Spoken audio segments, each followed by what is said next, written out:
অবশেষে নেটফ্লিক্সে মুক্তি পেল কুরুক্ষেত্রের বাকি পর্বগুলো। প্রথম কিস্তিতে 1 থেকে 9 পর্ব অবধি এসেছিল এবং গতকাল রিলিজ হয়েছে 10 থেকে 18তম পর্ব অবধি।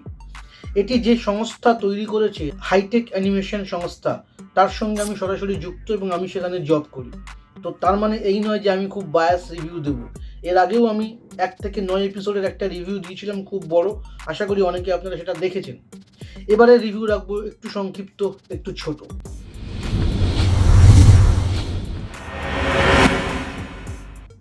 10 নম্বর এপিসোড শুরু হচ্ছে কৃপাচার্যকে দিয়ে।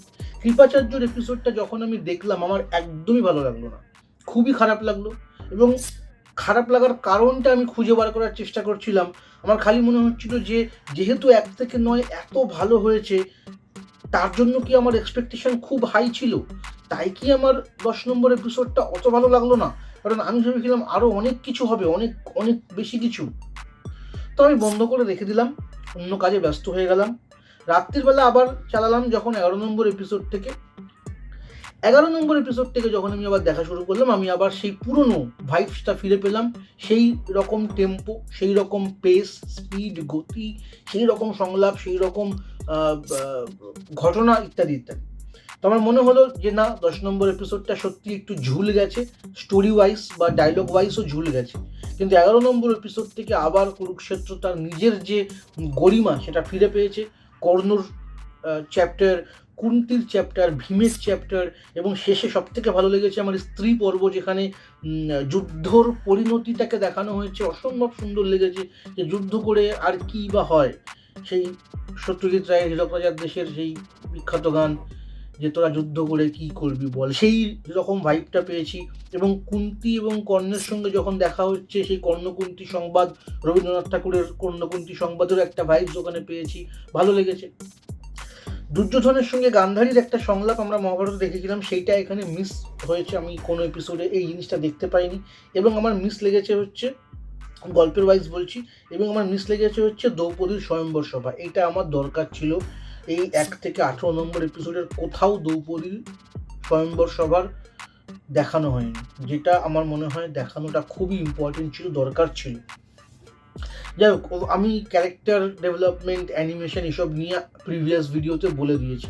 এখানে আমি খুব সংক্ষেপে গল্পর যে ধারা সেটা বলবো, যে কুরুক্ষেত্র যুদ্ধটাকে কিন্তু এখানে লিনিয়ার ওয়েতে দেখানো হয়নি। যদিও প্রথম দিন, দ্বিতীয় দিন, তৃতীয় দিন করেই গেছে, কিন্তু একটা ক্যারেক্টারকে ডেভেলপ করতে গিয়ে তার যে ব্যাকগ্রাউন্ডের ঘটনা, তার ইতিহাস কি, তার পিতামাতা, তার শাপ, তার আশীর্বাদ, তার কি অভিশাপ রয়েছে, তার কি বর রয়েছে, সমস্তটা খুব সুন্দর দেখানো হয়েছে। বিশেষ করে এখানে কর্ণর এপিসোডে কর্ণের যে জন্ম বৃত্তান্ত, সেটাও আমার বেশ ভালো লেগেছে। যদিও খুব সংক্ষেপে, খুব স্পিডে ওই জায়গাটা বেরিয়ে গেছে। আমার মনে হয় ওই জায়গাটা আরেকটু ধরে খেলতে পারতো, খেলার জায়গা ছিল। যখন কুন্তি কর্ণকে বিদায় দিচ্ছে জন্মের সময় ওই জায়গাটা, এবং যখন কর্ণের মৃত্যু হচ্ছে, ওটাও খুব যেন তাড়াতাড়ি হয়ে গেল। আরেকটু একটু একটু রয়ে, যেমন ভীষ্মের মৃত্যুটা যেভাবে হয়েছিল এপিসোড নাম্বার 3-এ, কর্ণের মৃত্যুটাকেও যদি আরেকটু লং করা যেত, লেন্দি করা যেত। দ্রৌপদীর বস্ত্রহরণটা অসম্ভব সুন্দর দেখিয়েছে, দারুণ লেগেছে, মানে অন্তরাত্মা কেঁপে যাওয়ার মতো। ফলে একটা অ্যানিমেটেড সিরিজও যে এইরকমভাবে মানুষের হৃদয় ছুঁয়ে ফেলতে পারে, এবং এটা ডেফিনেটলি বাচ্চাদের কার্টুন নয়, বড়দের গল্প, বড়দের মতো করেই তৈরি করা হয়েছে। গুলজার এতে ডায়লগ লিখেছে, স্ক্রিপ্ট এবং এর ডিরেকশন দিয়েছে উজান গাঙ্গুলি। তাকে সহযোগিতা করেছেন কৌশিক গাঙ্গুলি, যিনি আমার নিজের খুব ফেভারিট একজন ডিরেক্টর একসময় ছিলেন।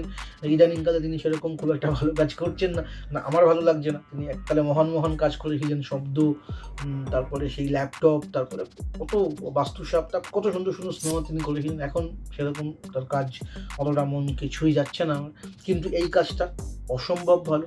এবং এর অ্যানিমেশন বলুন, এর ভিএফএক্স বলুন, এর ক্যামেরা মুভমেন্ট, ক্যামেরা অ্যাঙ্গেল যা যা ইউজ হয়েছে, অনবদ্য। এবং এর ট্রানজিশন আমার সব থেকে ভালো লেগেছে। মানে ট্রানজিশন, একটা জায়গায় আমি দেখছিলাম ভীম এরকম তার হাতে একটা ব্যান্ডেজ মতো বাজছে, দড়ি, সেইটা ছিঁড়ছে, এবং সেই কাপড় থেকে দ্রৌপদীর বস্ত্রহরণের, দ্রৌপদীর কাপড়ের যে ট্রানজিশন, অসম্ভব মারাত্মক ভালো।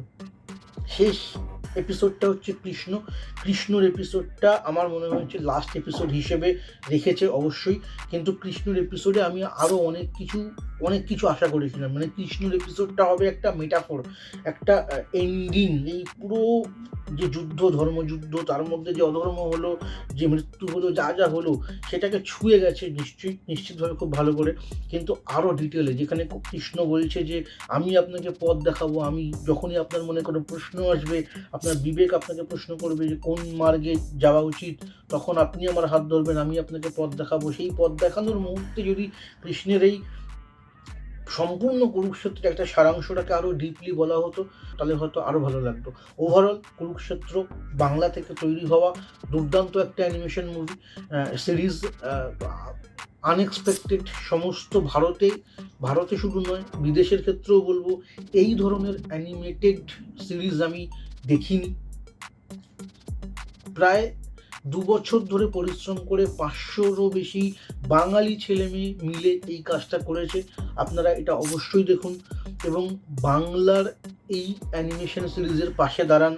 হ্যাঁ, কারণ বাংলা থেকে এরকম ধরনের অ্যানিমেশন যে হতে পারে, এটা সারা বিশ্বকে দেখিয়ে দিল আজকে হাইটেক অ্যানিমেশন।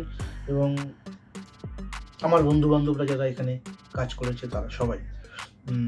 তো বায়াস রিভিউ হয়তো আপনার মনে হতে পারে, যদি আপনি না দেখে থাকেন।